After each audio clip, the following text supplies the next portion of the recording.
Ladies and gentlemen, thank you very, very much for this invitation. I'm delighted to be here, and I want to thank the Al-Azhar Academy and Turath Publishing for inviting me. I think it's as the Mufti has said, I think it's a very important occasion for all of us.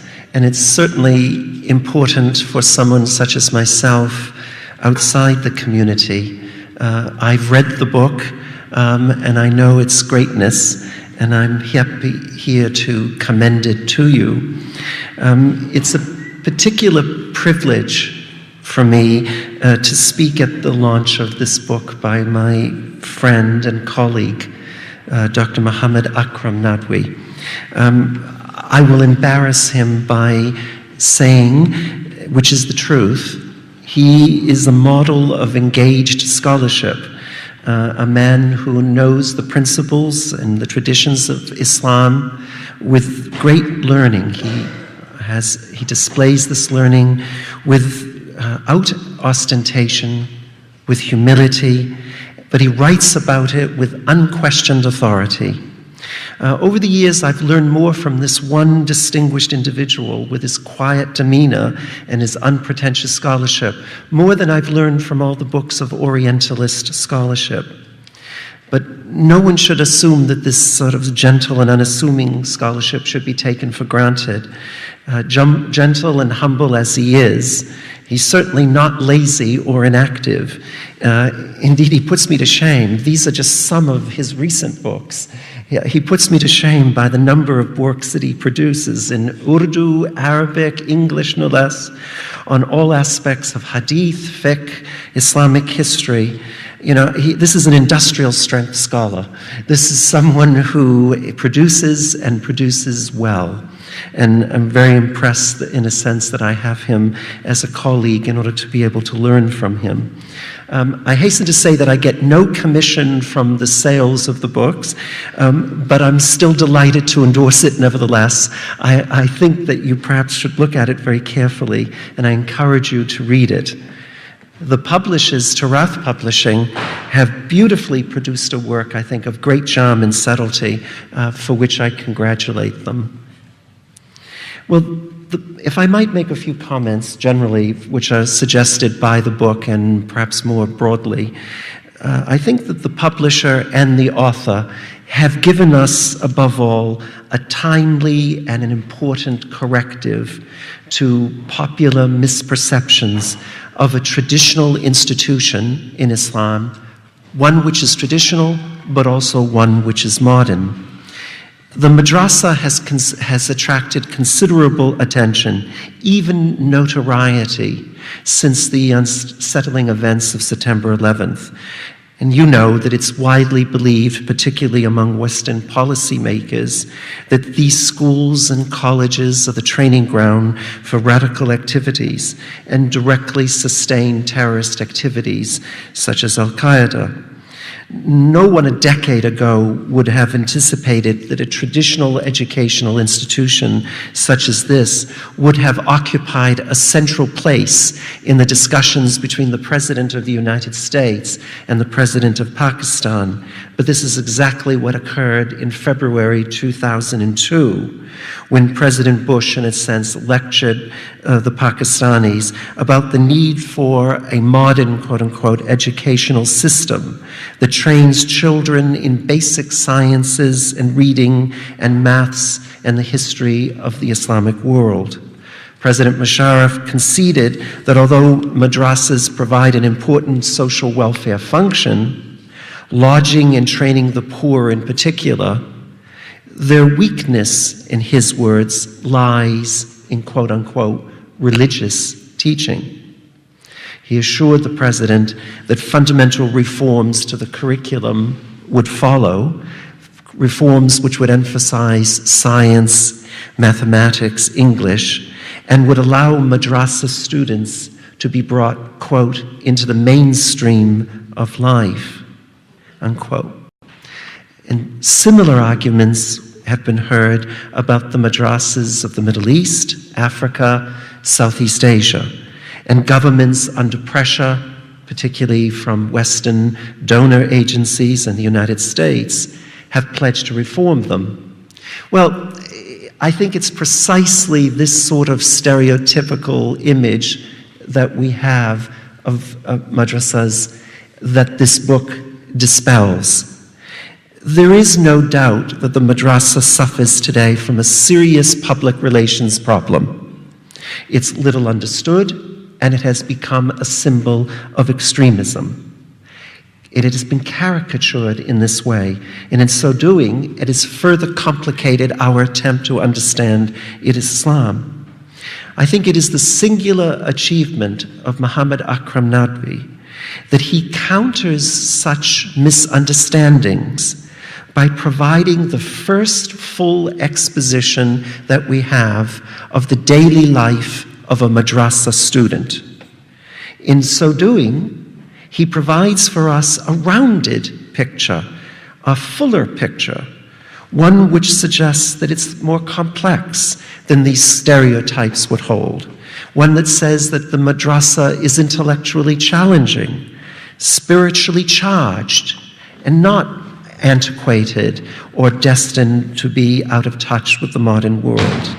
That in a way, teachers and students together are working in a way to sustain and to renew Muslim society. Prior to madrasa life, we had to rely on the descriptions of Muslim historians, the glimpse of travelers, the accounts of Orientalists, and a small number of anthropological studies to give us a sense of what the place of the madrasa in Muslim life. One 15th century historian, for example, tells us that there were 23 madrasas in Mecca prior to the modern times, and a document of the Ottoman period tells us that it flourished in this period. A Dutch Orientalist gave us a very clear description of the madrasa in Mecca in the late 19th century. And he said, however, that it had declined as an institution to the point where once grand buildings were now deserted, abandoned, and that the word itself, madrasa, had just simply become the word to describe a house near the mosque. Well, I suspect that although this Orientalist was clever, that in fact he had missed a great deal of what was going on.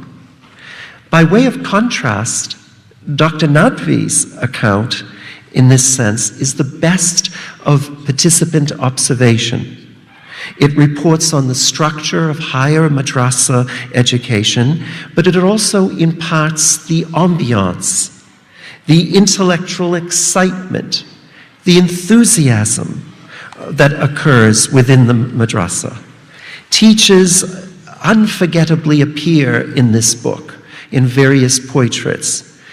Teachers not always careful with the way they dress or their appearance, sometimes impatient, but indisputably learned and indisputably generous with their knowledge.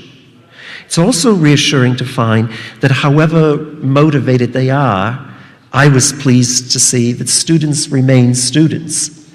They were reluctant to get up in the morning, they're argumentative, they're bored with grammar, teased one another over sporting rivalries, concerned with the standards were slipping, and yet they themselves skimmed some of the readings.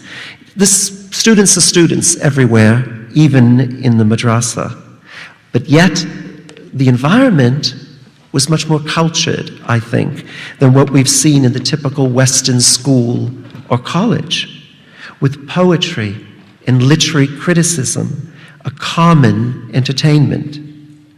More importantly, the calls to prayer punctuated the daily life of the madrasa students, as has been done in all Muslim societies and across the world. They begin a very long day with the dawn prayer, attend classes from 8 a.m., perform the midday prayer, rest in the afternoon, and after lunch, pray the Asr prayer in the late afternoon, and then engage in a combination of entertainment and study, and they perhaps retire by 1 a.m. to rise again several hours later for the dawn prayer. If only my own students were as diligent and as hardworking as this. I think they're used to such late hours, but for entirely different reasons. So in describing this ritually marked routine, Dr. Nadwi reminds us that the acquisition of knowledge is an integral part of worship. It's not surprising, therefore, that the most concrete impression that emerges from this book is the level of intellectual curiosity that goes on in the madrasa. This cuts to the core of one of the criticisms of madrasas today. Many object to the curriculum itself, but most object to the pedagogy, to the way teaching occurs. That is to say, the argument that all teaching is by rote learning, memorization, and that is a very tight, narrow confine of scholarship. Well, I think that what we see, and instead that this type of learning, the rote, etc., is meant to reinforce authoritarianism, or at least to enhance the ability of radicals to recruit the students of the madrasa. This book shows, by way of contrast, that students who are being trained in the religious sciences, the Quran, Hadith, fiqh, tasawwuf, Arabic, display well-honed skills of interpretation and judgment. The parameters are different from the kind of knowledge or schooling that we would think of as liberal education.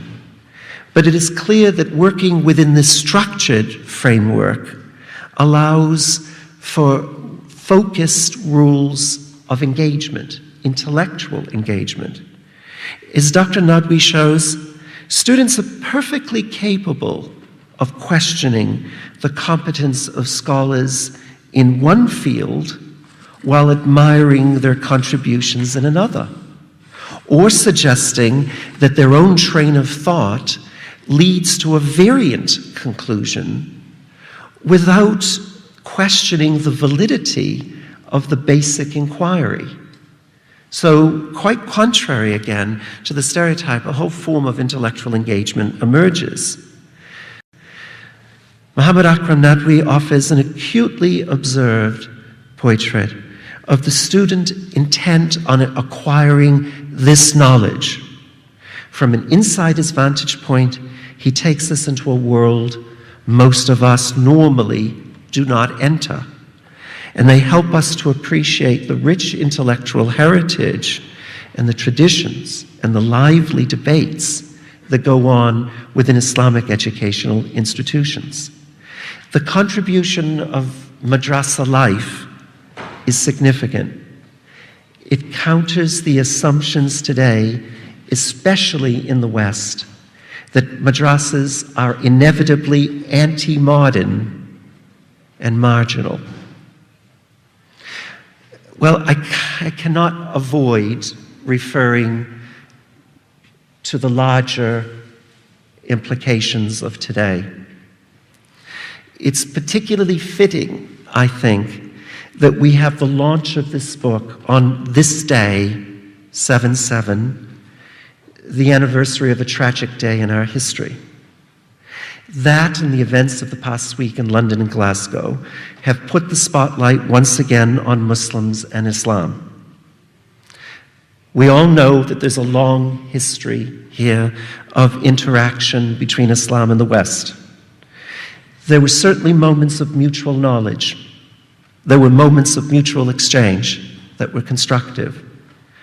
But sadly, what has been remembered by and large are the Muslim expansion into Europe, ranging from the Arab conquests through the Crusades and the Ottoman Empire. And these memories, I am sorry to say, have produced alienation and distrust of Islam. Islam, in fact, became a double threat It became a theological threat and a political threat. Islam became increasingly familiar, but not understood. In fact, one might say that Western commentators over the centuries, right up to our own time, have, as one scholar put it, luxuriated in our ignorance. This ignorance reflected the fact that it was, at first, exotic, but also the all-too-human common tendency among educated and uneducated alike to denigrate and to dehumanize the other, to assume a superior position, to dismiss that which challenges our own beliefs by labeling it inferior, heretical, fanatical, or irrational. Distorted depictions, caricatures of the Prophet Muhammad in Islam were created, actually more accurately, were fabricated with little concern for accuracy. And perhaps, as we've seen in Denmark and Europe recently, with the scurrilous cartoons, perhaps with an eye to selling magazines and newspapers. It's ironic to me at least, that although Western intellectuals and policymakers today call somewhat patronizingly for a reformation in Islam, it is at this high point of European civilization, the European Reformation, that we presented Islam in wholly negative and unnuanced ways. It became the symbol of the Antichrist. For Martin Luther, Muslims were not open to reason and thus could only be resisted by the sword.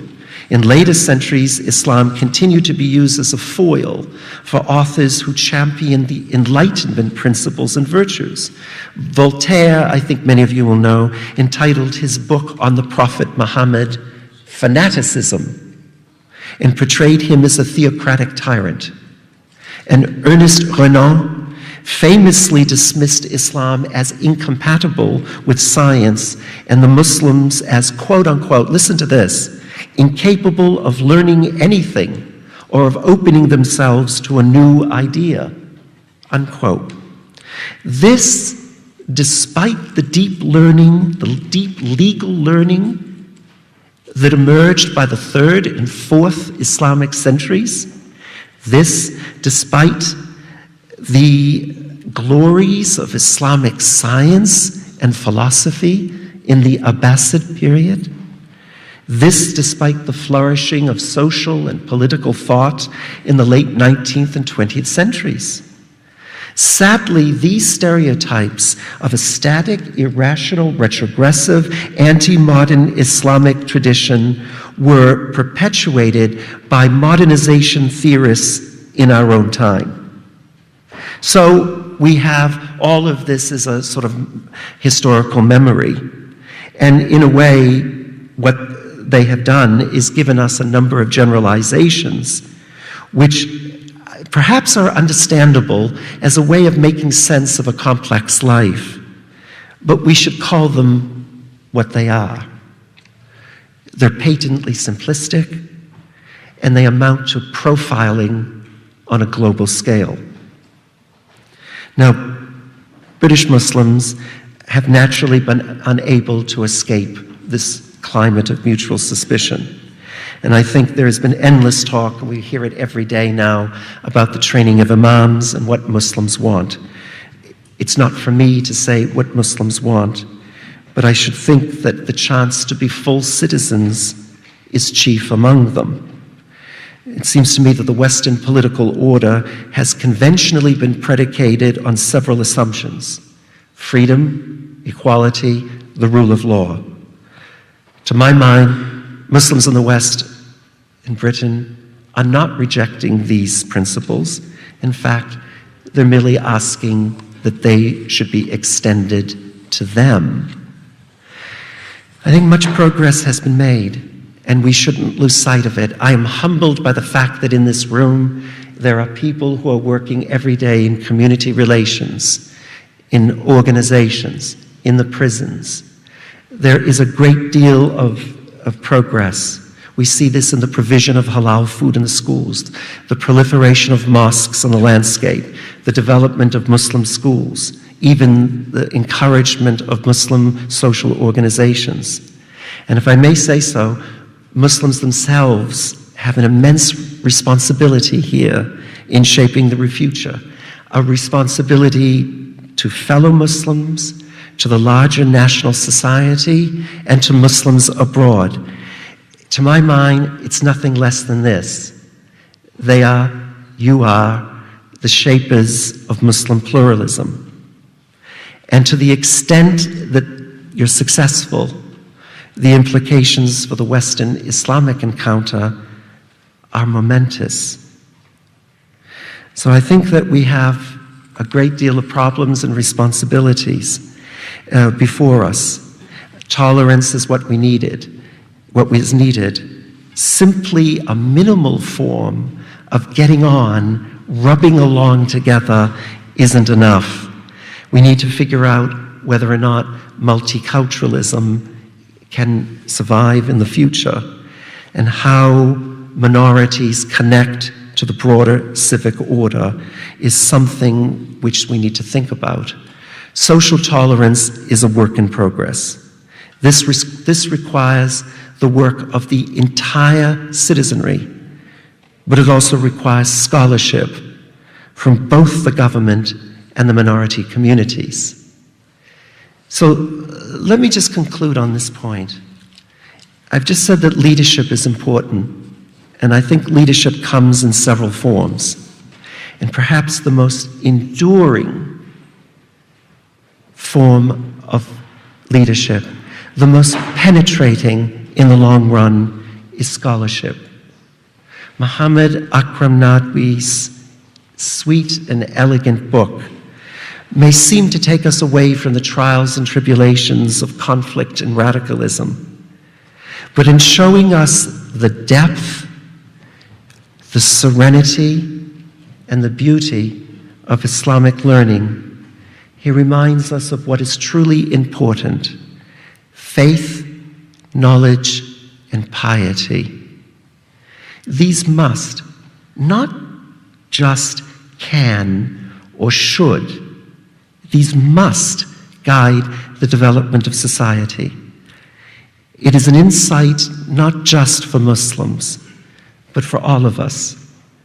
A lesson not simply appropriate for school days, but wisdom for all our days. We are thus indebted to Tarath Publishing and to Muhammad Akram Nadwi. To paraphrase Iqbal, God has given him a heart full of passion and thus enabled him to unravel, to untangle the knots of ignorance. I congratulate you and thank you.